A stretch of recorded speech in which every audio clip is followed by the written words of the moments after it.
மெதுவா வாமா, வா வா, மெல்ல மெல்ல அப்படி உட்கார வை. உட்காருங்க. பார்த்து பார்த்து நீ இப்படி உட்காருப்பா.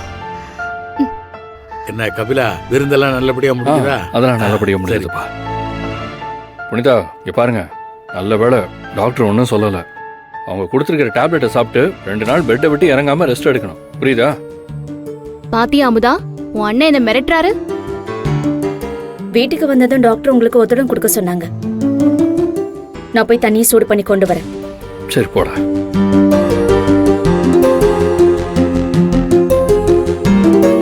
கபிலன், பாவம் அமுதா, இனி அவளை யார் முன்னாடியும் வச்சு எதுவும் சொல்லாதீங்க. எது சொல்லறதா இருந்தாலும் தனியா கூப்பிட்டு சொல்லுங்க, அவ புரிஞ்சுப்பா. ஆமா, நாளைக்கு அமுதாவை பொண்ணு பார்க்க வராங்கன்னு சொன்னீங்கல்ல, தரகர் கிட்ட இருந்து ஏதாவது தகவல் வந்துச்சா?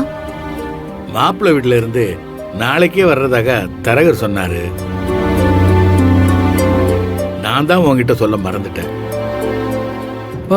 புனிதாக்கு காலில் அடிபட்டு இருக்கும் போது நாளைக்கே எப்படிப்பா?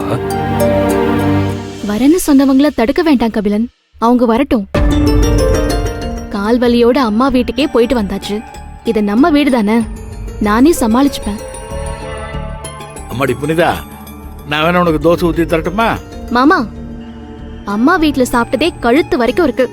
இதுக்கு மேல என்னால சாப்பிட முடியாது. என்ன அப்படி பாக்குறீங்க? இல்ல, உங்க அம்மாவோட அந்த மாற்றம் கூட நல்லாதான் இருக்குல்ல? எங்க அம்மா மாறல கபிலன், எங்க அம்மா எப்பவுமே இப்படிதான். அவங்க என்கிட்ட பழகின மாதிரி இப்பதான் உங்ககிட்ட பழகுறாங்க.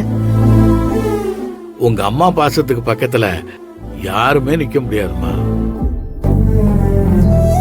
இப்படி ஒரு அம்மா கிடைக்க உனக்கு கொடுத்து வச்சிருக்கணும்.